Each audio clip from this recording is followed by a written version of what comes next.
Está na hora de viajar pelos 5 continentes na Rádio Observador com o historiador Bruno Cardoso Reis. Bruno, bom dia, bem-vindo. Olá, bom dia. E como Obrigado. sempre arrancamos com alguns destaques da guerra entre a Rússia e a Ucrânia e hoje queres falar-nos de como se devem gerir coligações em contexto de guerra. Isto porque tivemos Volodymyr Zelensky presente na Cimeira de Granada, mas não em Portugal para a reunião do grupo de arreolos. Esta escolha de Zelensky faz sentido, na tua opinião? Olá, sim, faz. Ou seja, o tempo é escasso. Realmente, este grupo de arraiolos, do meu ponto de vista, é uma boa iniciativa. Começou em 2003 com o presidente Jorge Sampaio. No fundo, reúne os chefes, digamos, de regimes republicanos que não são chefes de Estado, que não são chefes do governo, portanto, presidentes não executivos. Reúne à volta de 15 países europeus. Realmente, isso faz bastante sentido. Cada vez mais nós vemos o chamado minilateralismo mais informal, digamos, com grupos mais pequenos, a ter um peso grande a nível global e também no seio da própria União Europeia. Portanto, acho que é realmente uma boa iniciativa. Agora, a questão é, são realmente presidentes não executivos. Ora, o presidente Zelensky, que é um presidente executivo, não é, que lidera efetivamente o governo da Ucrânia, no fundo está a procurar aqui assegurar a manutenção de um apoio que é vital para o esforço de guerra ucraniano. Um apoio, nomeadamente em termos militares, que tem grandes implicações também orçamentais.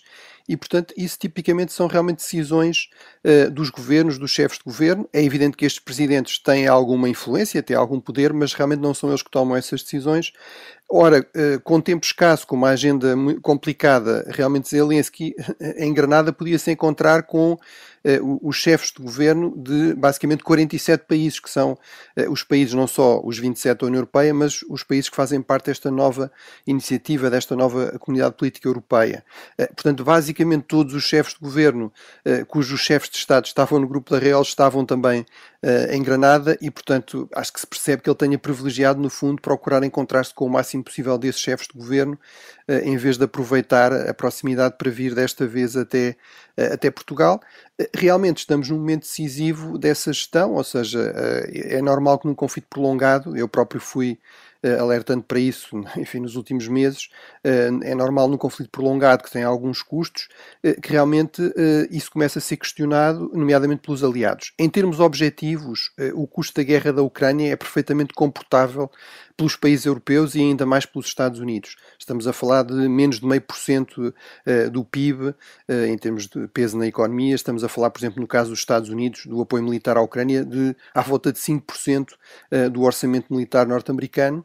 Agora, a verdade é que, em termos de opinião pública, começam a surgir setores com algum peso que questionam a eficácia desse apoio e que, do meu ponto de vista, erradamente, mas isso não é aqui o relevante, consideram que, no fundo, sinalizar que vão interromper ou reduzir o apoio militar à Ucrânia, que isso pode ser uma forma de iniciar negociações de paz. Do meu ponto de vista vai ser exatamente o oposto, ou seja, a Rússia terá todo o incentivo para continuar a fazer uma pressão militar em relação à Ucrânia e também para colocar condições que a Ucrânia não poderá ou dificilmente poderá aceitar.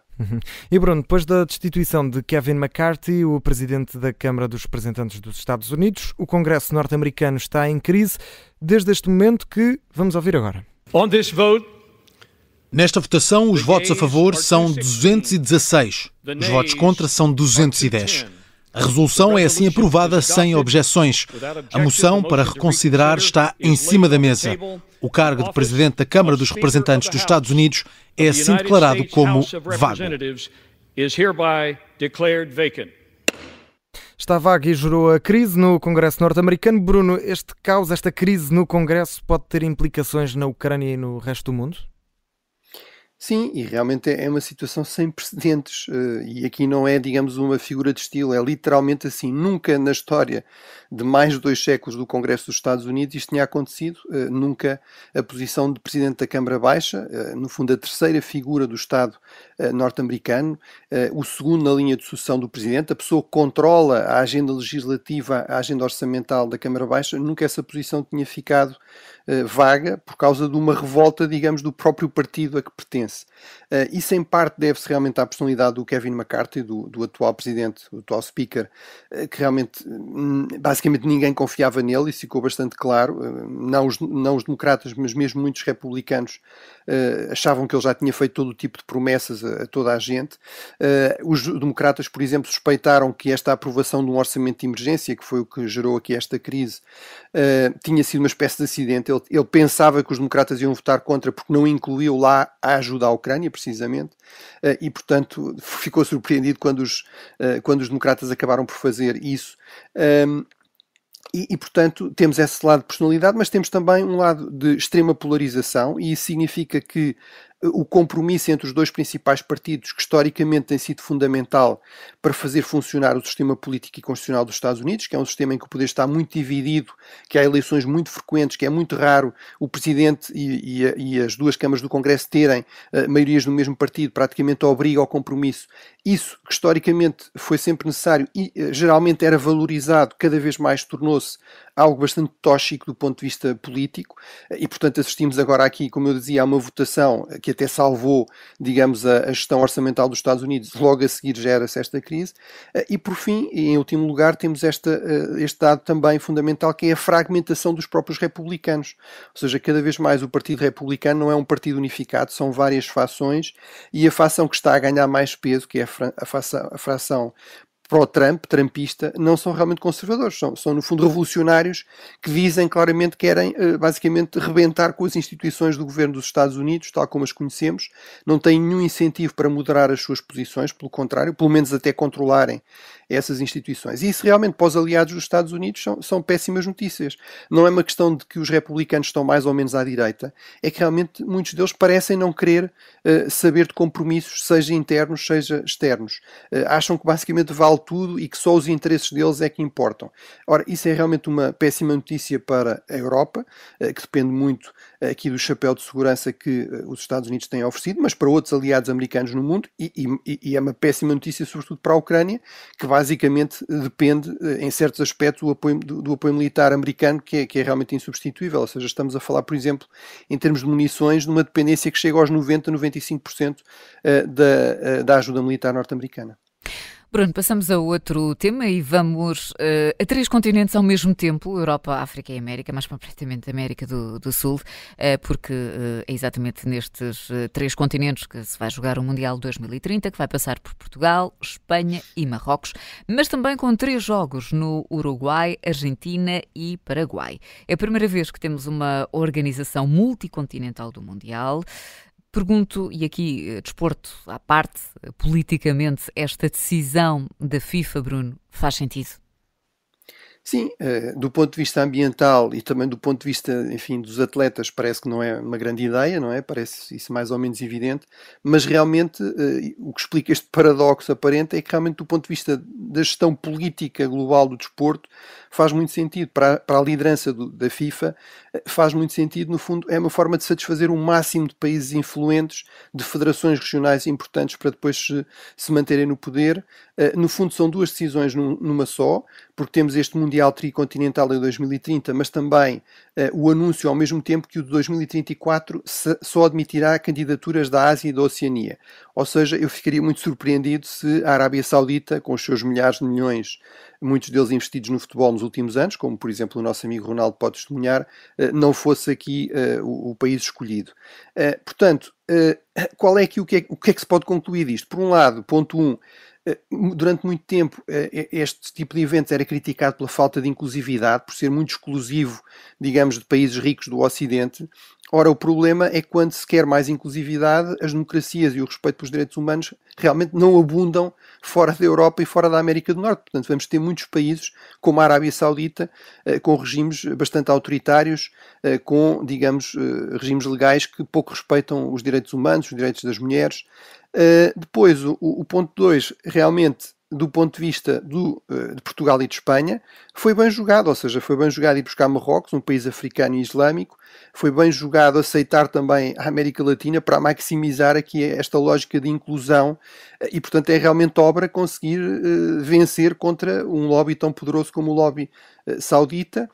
E também, do ponto de vista dos encargos, que é algo que preocupa muita gente em Portugal, custos excessivos, também significa que esses encargos serão bastante mais repartidos, obviamente com um custo que é, apesar de tudo, como são vários organizadores, haverá menos visibilidade para um país como Portugal, mas acho que tem essa vantagem. E, portanto, acho que desse ponto de vista temos aqui alguma razão para ficar satisfeitos. Vamos ver agora como é que corre, do ponto de vista desportivo. Bruno, vamos ao Médio Oriente e começamos na Síria, porque a Academia Militar do país sofreu um ataque com drones, mais de 100 mortos foi o que resultou deste ataque, e depois tivemos, entretanto, hoje também, com este ataque do Hamas em Israel, um ataque com homens armados, tivemos já um número de mortos que tem aumentado de hora a hora, estamos a acompanhar essa situação, neste momento já há 22 mortos e mais de 500 feridos. Temos razões para estar preocupados com aquilo que está a acontecer neste momento no Médio Oriente? Sim, acho que temos muitas razões para estar preocupados. Nós várias vezes aqui falámos, a Catarina recordar-se-á enfim, no fundo, por exemplo, na sequência daquele raid em Jenin, de que havia um número de incidentes de violência, de mortos neste conflito de décadas entre Israel e a Palestina, como não se via já desde a última intifada. Portanto, já havia aqui sinais de tensão crescente, de violência crescente. Havia sobretudo sinais que dos dois lados, do lado de Israel, do lado palestiniano, as lideranças estavam cada vez mais intransigentes e menos predispostas a chegar a algum tipo de compromisso. Sabemos que o próprio primeiro-ministro israelita está numa situação um pouco difícil e, portanto, no fundo, tudo o que seja apostar aqui na cartada nacionalista faz sentido do ponto de vista dele.